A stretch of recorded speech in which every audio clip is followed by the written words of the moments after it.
श्री गुरुभ्यो नमः।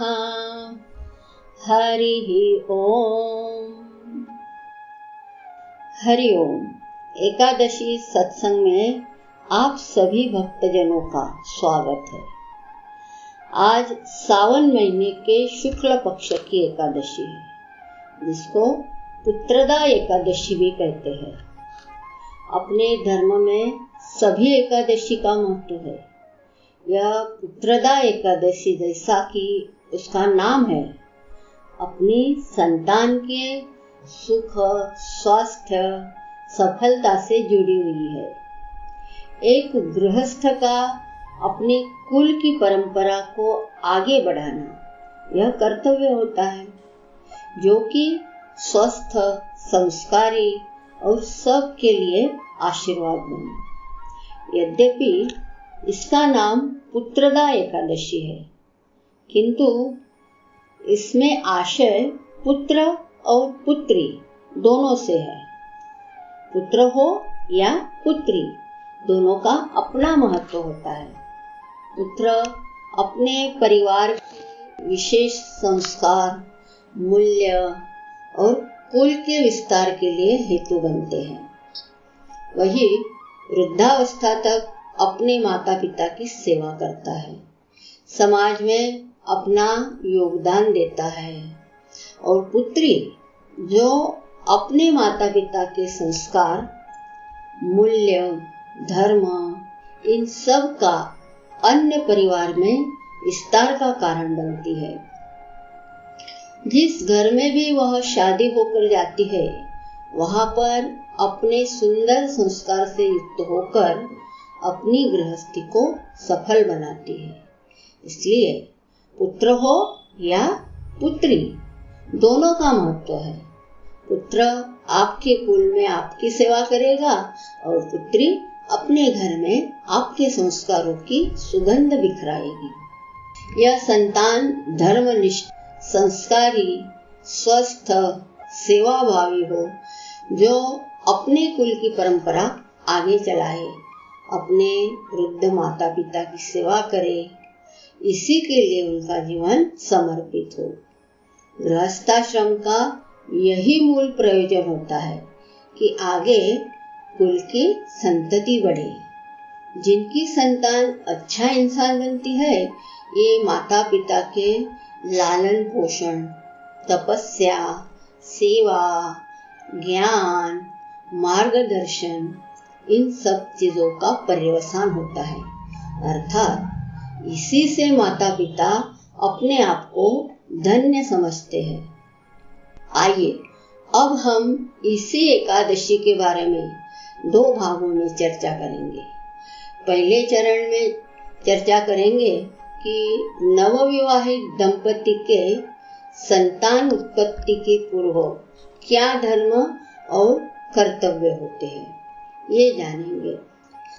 नवविवाहित दंपति गृहस्थाश्रम में प्रवेश करते हैं, तब उनका अन्य कर्तव्यों के अलावा एक प्रधान कर्तव्य संतान प्राप्ति करना है।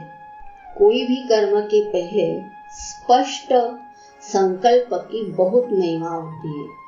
स्पष्ट और सुंदर संकल्प पूर्वक कर्म ही अच्छा फलदायी बन जाता है। इसके लिए दोनों वर वधू को विचार विमर्श पूर्वक संतान के बारे में अपने वर्ण के अनुसार स्पष्ट और तीव्र संकल्प करना चाहिए। अच्छे इंसान का निर्माण करना है, ऐसे अच्छे जीवन का सपना देखे। अच्छे संस्कार, अच्छा ज्ञान, अच्छी प्रेरणा आपके संतान में हस्तांतरित होते हैं। उसके लिए दोनों का आपस में तालमेल होना चाहिए। इस कार्य को अपने भोग का हेतु न समझे, किंतु एक पवित्र यज्ञ कार्य देखना चाहिए। इस सुंदर निर्माण के लिए अपने मन को अच्छे ज्ञान, संस्कार, भावना आदि से सिंचित करें, क्योंकि बीज जैसा होता है वैसा ही उसका फल होता है। इस प्रकार एक बार गर्भाधान का पवित्र संस्कार हो जाने के उपरांत अब माता पिता द्वारा गर्भ का लालन पोषण करना होता है, जिससे कि वह सुंदर स्वस्थ रूप से अच्छे वातावरण में विकसित हो। उसके लिए प्रेरक ग्रंथ, रामायण आदि जैसे धार्मिक ग्रंथों को पढ़े। माता के मन के आचार विचार सूक्ष्म रूप से गर्भ को प्रभावित करते हैं। इसलिए आज के आधुनिक समय में भी प्रीनेटल एजुकेशन का महत्व समझा गया है, जो कि अपने शास्त्रों व परंपरा में पहले से ही उसको महत्व देकर उस पर कार्य किया जाता रहा है।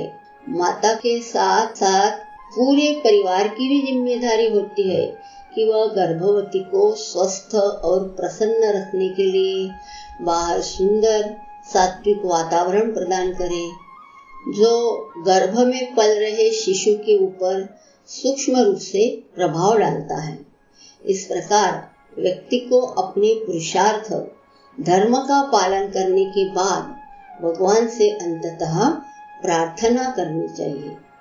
अब दूसरा चरण, जो संतान की उत्पत्ति होने के उपरांत के कर्तव्य है, उसकी चर्चा करते हैं। अब उसका लालन पोषण करना ये बहुत बड़ी जिम्मेदारी होती है। उसके लिए स्वस्थ संतुलित भोजन पानी की तथा मूलभूत आवश्यकताओं की व्यवस्था मात्र कर दे उतना पर्याप्त नहीं होता है। अब उसे अच्छे संस्कारों से शिक्षित करना है। संस्कारों के द्वारा ही मनुष्य का चरित्र निर्माण होता है। यह कार्य अत्यंत सूक्ष्म और महत्वपूर्ण होता है। इसलिए शरीर के साथ साथ उसकी बुद्धि भी विकसित, स्वस्थ, प्रबुद्ध बने। उसके लिए बुद्धिमत्ता से अच्छे संस्कार डालने की विद्या माता पिता को होनी चाहिए। बच्चों के लालन पोषण करने के समय जो भी उचित हो उसे करना चाहिए। यह जिम्मेदारी का कार्य होता है। प्रेम से बात करना, प्रताड़ित करना, उन सब का बच्चे के पर क्या असर होता है उसे भी समझना चाहिए। इस प्रकार प्रत्येक माता पिता की कामना होती है कि उनकी संतान स्वस्थ, संस्कारी, प्रबुद्ध हो। इन सब विस्तार का प्रयोजन यही है कि प्रार्थना एक पक्ष है। प्रार्थना और पूजा तभी सफल होती है कि जब हम अपना पुरुषार्थ भी अच्छी तरह करते हैं। यही गीता का सिद्धांत है कि पहले अपना कर्म अच्छी तरह करें और फिर भगवान से कृपा का आवाहन करें। हमारी प्रार्थना अवश्य हो, किंतु भगवत इच्छा को सर्वोपरि देखना चाहिए। इसके लिए आज की जो पुत्रदा एकादशी है उसका महत्व है। आज के दिन एकादशी का व्रत करके भगवान विष्णु की आराधना करके स्वस्थ, सुंदर, सद्गुणों से युक्त संतान के लिए प्रार्थना करें या प्राप्त संतान की स्वस्थता, प्रबुद्धता इत्यादि की कामना करें। यह तभी होगा कि जब आप स्वयं स्वस्थ, सात्विक, संस्कारी रहेंगे। जितने हद तक आप ऐसे रहेंगे उतने हद तक आपका परिवार सुखी रहेगा। गृहस्थी का कर्तव्य एक अच्छे समाज का निर्माण करना है। एक एक परिवार समाज के निर्माण में एक एक इकाई होता है। जैसे एक एक ईंट से ही घर बनता है, अतः हमें भगवान से अपनी संतान और परिवार के सुख के अलावा अपने समाज और देश के भी कल्याण हेतु प्रार्थना करनी चाहिए। आज पुत्रदा एकादशी निमित्त चर्चा हुई। आगे के एकादशी सत्संग में, जो कि भाद्रपद मास के कृष्ण पक्ष की एकादशी, जिसका नाम अजा या प्रबोधिनी एकादशी है, यह 19 अगस्त 2025 को पड़ेगी।